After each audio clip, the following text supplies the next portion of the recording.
say this, but I hated working with Bob Newhart. The nicest man ever, because he didn't want to rehearse, and he wanted to do the whole show from the audience perfect. And that was a nightmare, because I'm not that bright. Just like it. But Jeannie was so great for me because the script was so great, but Larry was so brilliant. I mean, we'd have 19 pages just staring at each other. He would make it up and do it over and over and over. And I loved Jeannie was great. Newhart was great. That doesn't make any sense. Yes. I don't know what I said. That doesn't make sense. Perfectly clear. Ms. Eden, could you just share some memories of working with Lucille Ball on I Love Lucy? And second question, who was the better dancer, Bill Frawley or Desi Arnaz? Well, I didn't dance with Bill Frawley. I danced with Desi. Okay. Yeah. And I danced away from him a lot, too.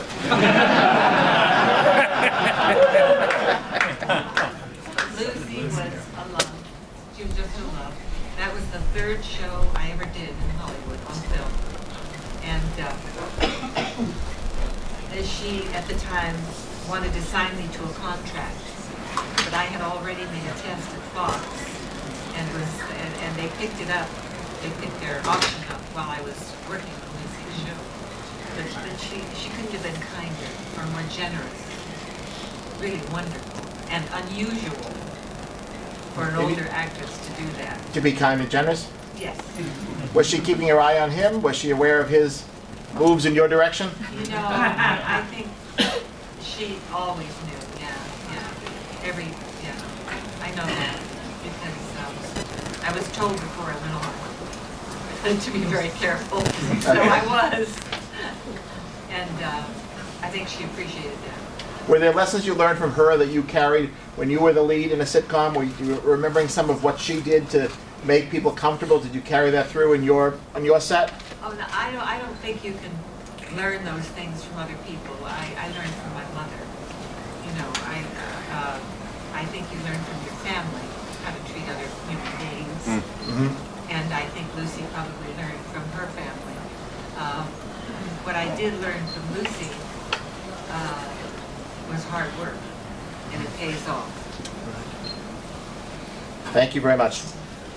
Miss Eden, I recently was looking at Babylon 5, and I saw Michael Ansara playing a role in that, and I was reminded of his role with you in I Dream of Jeannie. Was it interesting? Were you married to him at that point and working with him? Or? Oh yes, Michael and I were married to. I don't know if you know Michael Ansara. He was co-chief in The Broken Arrow, and then of course in Babylon 5 and Star Trek. Yes, a lot of people. I didn't remember Star Trek, but I think that probably was after we were divorced. But it was. You know, when you have someone you care a great deal about in a film with you, or when you're working, you're always on edge. Because you want them to be perfect, and you don't want anybody to hurt their feelings. And so I was always very, very careful, and I didn't have to be. But he was a marvelous human being. He was so, a great artist. And so talented. Yeah, painting, his art. Yeah. I truly love the scenes you both were in. Thank you. Yes. I have a question, a combination of mine, but this goes back probably about 40 years. She's actually from this area originally. You recall meeting with Debbie Ansara? She actually claimed that she babysat the son once when she came out to visit Michael. No, I'm sorry. Oh, that's fine. I don't. I don't think she did babysit Matthew. It could be a mistake in name, I'm not sure. Yeah, but there are Ansaras. There's many around here. Yes, and they are relatives. They're all related. A good friend of mine met his father was Mike's cousin. Right. And I did read some of your book, and Mike said you said it was about 6'4". Yes. All the Ansaras I've met here so far are about 5'6". I don't know what the hell happened. I don't know. That's hysterical. Yeah. Because his grandfather was tall also. All the ones I've met around here, I tell my friends all the time, I say, what the hell happened to the rest of you? Well, he was a marvelous director. He directed something. Yes, he did. What I love mostly was Lebanese. And when the mother was bringing all that food down on the show. Yeah, he was. Edming would always cook great. Debbie only came out like one time. This is Mr. Daly. How many people auditioned for your role on I Dream of Jeannie? How many people auditioned for your role in I Dream of Jeannie? How many people? Auditioned for your role in I Dream of Jeannie, do you know? I have no idea, but I don't know. I got it because I like man in uniform in the background, and I was doing Beverly Hills was doing a show, and the other guy that my mother the car, he said, Carl says, I'd like to have you do. What was his name? I forgot. He said, I wanted to do the mother the car. I said, I think it says you can't because I Dream of Jeannie, you're going to play the funny guy. No, that's incredible. and I still don't know how I got it. Even Sidney, who was a dear friend of mine, I don't know how to do it. But it was a wonderful, wonderful thing. And I loved working with it. I loved it. It was the greatest time of my life. It's just, this is, I don't like it all. I hate the show and I never liked her. This young lady right there. Hello, Miss Eden. Did you enjoy playing in 5 Weeks in a Balloon? I did 5 weeks in a balloon. Oh, yeah. No, I did before. I loved playing it. The wonderful thing about Irwin Allen films, one of the many wonderful things, is that he would cast these fabulous actors. Peter Lorre, for instance, and you learned so much from them. They were, and oh, I guess I don't know if you know the story about the lion. This is the first lion I've ever worked with. We had one on the show. But this is the first lion. And the trainer had told us, now if this lion gets loose, don't move. Don't move. He's well fed. He doesn't fool around with humans. But if you move, it's like a kitten with yarn. He'll run after you and want to play with you. He can kill you. You know, he can break a leg. So Red Buttons was in the film with me, and we were sitting in the grass having our lunch. And I looked up over Red's shoulder. I said, Red, the lion's out. And he said, what? He said, the lion's out. Now don't move. He said, the hell with that. Get behind me. Get behind me. You remember Red, he was about that big. Bright red hair and he had plaid clothes on. Get behind me. Get behind me. Oh! The lion's standing there, tail twitching. The trainer did come, by the way. My question is for Billy and Barbara. What was your favorite episode? Or did you have one?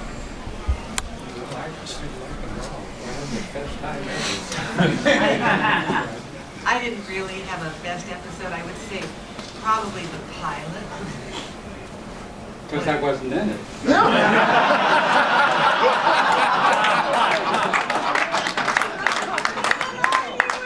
was man in uniform in the background. You were in it.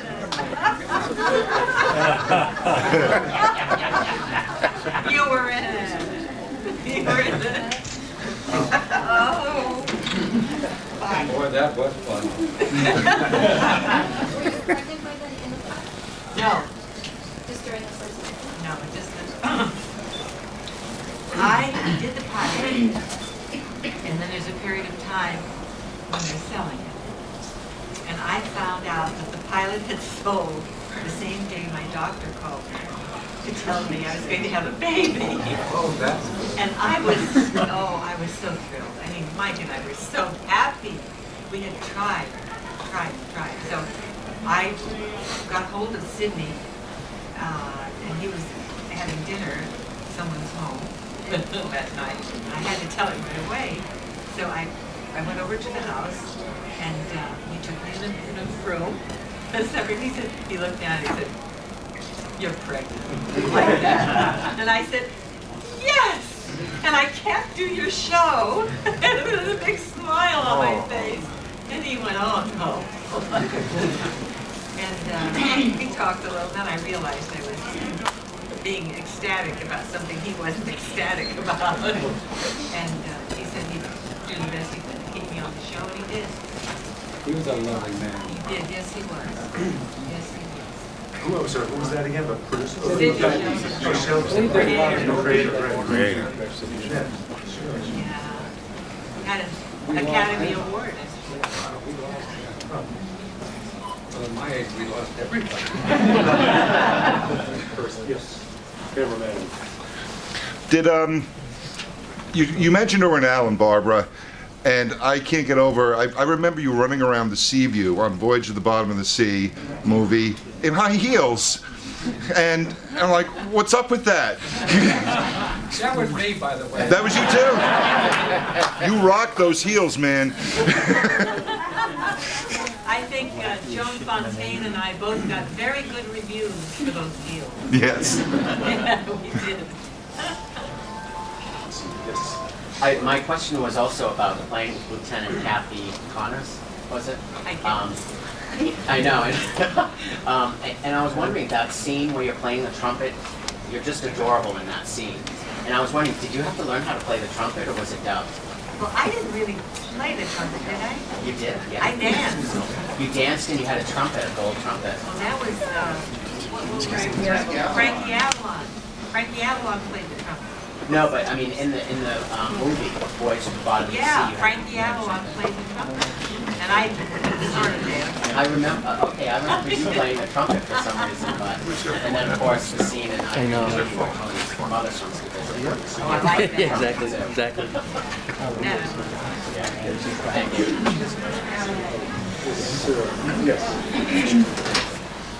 I don't know if you both were aware that Larry Hagman died a year ago today, and I was wondering if, when you were working with him, if you could see the potential of his acting chops, that he could transform from mild-mannered Tony Nelson to a diabolical character like J.R. Ewing. Thanks.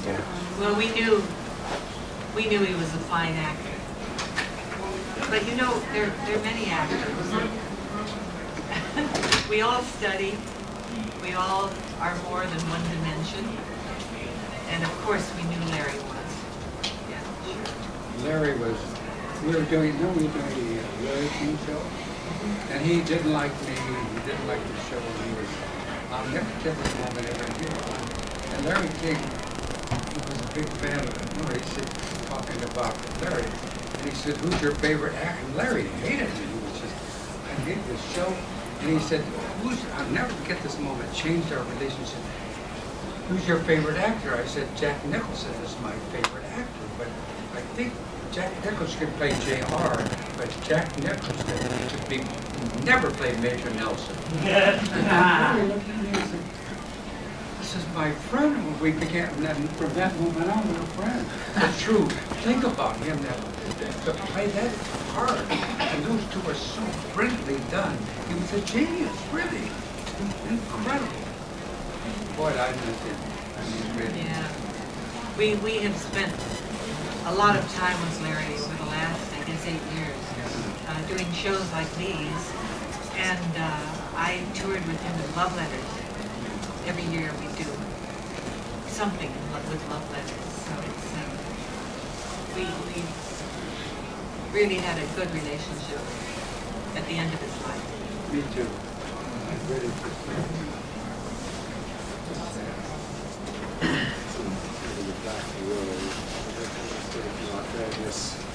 Barbara, you were able to recreate 2 Marilyn Monroe vehicles in your career, Gentlemen Prefer Blondes and How to Marry a Millionaire. How did you feel about those experiences?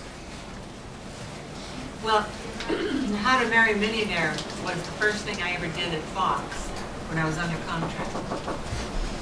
And that was really my finishing school as far as acting was concerned, because I had done a great deal of stage. I mean, as much as a 20-year-old could do. But I had done most of my work on stage and singing. And I learned camera work with that. I learned to take what I had known on stage and in acting school and use it. So I love How to Marry a Millionaire. I have fond memories. Gentlemen Prefer Blondes was fun for me because my mother had seen Carol Channing in it, when I think I was 14 or 15. And then she heard Carol being interviewed. And Carol said who she studied with in San Francisco. And that's who I studied with because my mother had heard that. Wow. So when I did the show, I thought, okay, Mommy, I'm doing the show. That's great. Thank you. Thank you. Sir. Now, I know Mr. Daly's been around a lot of women. This is more of a womanly For being question. gay, that's Well, one. hard to do when you're I would ask Barbara, what words of wisdom would you have for an 11-year-old girl moving forward in life? Moving forward in which? Yeah, in life, in life. What words of wisdom in life would you have for an 11-year-old girl? Be true to yourself. And, you know, by the time you're 11, you learn your lessons from your mother and your father, or your aunts or uncle, which I think that's the most important learning time in your life. So at 11, you take what wisdom you've learned from your family, and then be true to yourself. Be honest and true. That's all you learn. Is that your date tonight? She's a little old for me. Pedophile.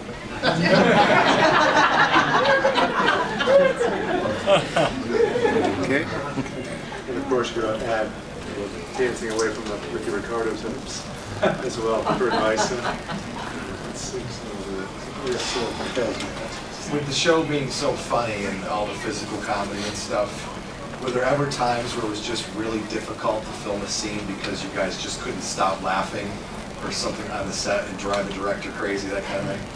I was never in that position because most of my stuff was, actually Larry and Bill worked together more. I was always kind of serious, although people didn't You were know very it. Oh, God. So I wasn't always, there were no giggles really for me, except for the lion. I really laughed. Do you know the story of the lion? Well, you went on Jeannie. Yeah, That's Jeannie. around. Okay, I'm going to tell the story of the lion.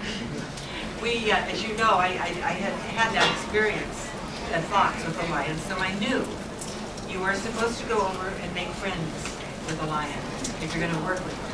Like any animal, they should smell you. They should know you, become familiar with you. So we knew we had this lion on the set, but Bill wasn't going to work with him, my goodness. but I knew Larry was, because I had told him that I needed my pet from back home. He thinking it was a dog, said, go ahead, blink your pet, so you won't be lonely. So it was a sofa about this big. I sat at one end, Larry was to sit at the other, and the lion was to be popped in the middle. And I went up to Larry and I said, Larry, we have to go make friends with the lion. And he said, I'm not going to make friends with any GD lion. Like that. And I said, we are supposed to make friends with the lion. No, I was being very sassy. And he walked off. So I went over and I scratched him behind the ears. I fed him some raw meat, you know, and it's just like a dog. Especially male lions, they're very lazy. If you had a female lion, you wouldn't work with them. They're not lazy. But a big old, you know, male lion, there's nothing to really be afraid of except for their size. And they can roll over and break their leg. So I got on the sofa and rehearsed for the lion. And I blinked, and they put a little dish of raw meat beside me. And the lion would come in over this back of the sofa, you know, with his paws, and he'd eat the meat. He'd look around. He was fine, he was happy. And then Larry came in, and we did our little scene. I blinked, and we both froze. They brought the lion in. He ate his raw meat. He looked around, looked at Larry, and went, "Wow!" And Larry was gone. And not only was he gone, every single man on that set. The camera was on the ground, and I had this 800-pound lion crawl over the back of the sofa and put his head in my lap and purr. Like a motor. Actually, that was me. I see you somewhere. Sit back. Bill, can you share some memories of working with Don Rickles on the few episodes that you guys got to work together? Don Rickles. Don is the nicest man and the happiest guy. He's Bob Newhart's best friend. In fact, his license plate says no Don. Don is, you can't do those anti-gay at the right after. He is just a nice human being. He is funny guy. He said, I just love him. We had to fire him because he warmed up the Bob Newhart Show. You know, so very subtle, very quiet. And he would come out at the audience screaming, yeah, and we'd come on with that quiet. We died. So we had to come to his best friend and sorry, he fired him. But no, that's a nice man. Boy, he's the only happy man I really ever met when I was out there. Good guy. Nice guy. What's your question again? Still keep in touch? Well, when I was Bob, whatever Andy Griffith Show he does, he's always there. Nice and wonderful. If you like him, he's just gay as bright, food, and but he's a wonderful guy, so he can get away with all this. Yeah, I like him. Yes. This question's for both of you. Did you get to take any pops in the show? Any pops in the show? Yes. You got the original one. I just walked off with it. Actually, I said, someone brought it over to me. I said, here, you should have this. You should have this. Just take it home. And I went, okay. Yeah, when I had the uniform, where do I go with that? They wouldn't give me my costume. Yeah, right. They wouldn't let me have My wife, when I live in New Mexico, and they had this idea about 10 years ago. They had a costume party, and it was like 1,000 people on the board. And my wife said, I want to dress up as Jeannie. And we got her outfit, she looked like Jeannie, and her brother was an army officer, and I could wear his outfit. They even had the Major Healey. So we went to this thing, and it was 1,000 people, and we won first prize. And I said, no, I really am. Well, she told me, no, it was 2 weeks in Puerto out there. And I said, no, I'm not me. So we went to take a vacation in Puerto Boy, that died. I was dying at the time. But that's Yes. Barbara, I know you're on different networks, but did you ever talk to Elizabeth Montgomery, who's sort of like your magical contemporary during those years? Oh, sure. I see her every morning. Oh, okay. In the makeup department. Okay. I'll tell you a story, like that I didn't know at the time. While I was doing Jeannie, when we have our vacation in between seasons, I would work in Las Vegas. I'd headline at the hotels in Las Vegas singing. But in order to do that, I had to learn my songs while we were shooting Jeannie. So I would have my little tape recorder in the makeup department. And while I was getting my makeup in here, I'd be going and singing, and apparently loudly. I didn't know that until Sally Field was being interviewed. I've forgotten who was interviewing her. Yeah. And Sally was also in the same makeup department. And they said, was there anything uncomfortable for you while you were shooting the outfit, and all this, and flying around? She said, no. And she said, Barbara Eden singing in the makeup room at 6 in the morning really I had no idea. Should have known. Whatever happened to her? Academy Award. Oh, yes, a couple of them.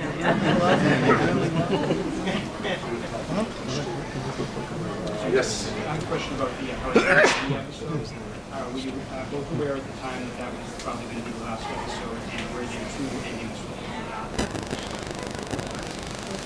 The last episode we did was The hurricane? Hurricane Jeannie. But I don't remember. We knew long before that it was going to be fast. Because I read there were trending. Oh, I didn't. No, we didn't. I think they had 5 years and they could, as they say, strip it and sell it. The great 5 years. Yeah. I have a request. Can you just do the head nod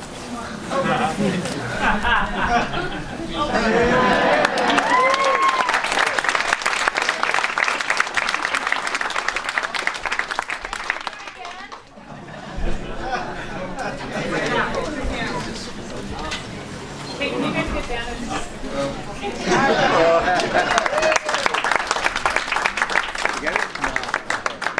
All right, ladies and gentlemen, thank you very much, and thank you. Our esteemed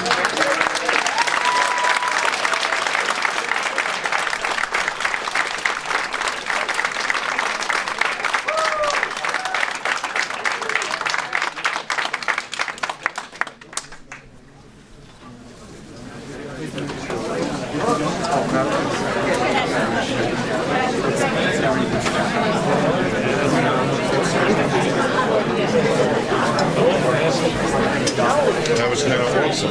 Yes, it was. Yes, it It was. was awesome that they make films. Yes. I thought I was going to get the tap. Sometimes you get the tap, you know? That's right. That was, yeah, exactly. I know. You're lucky. It's great.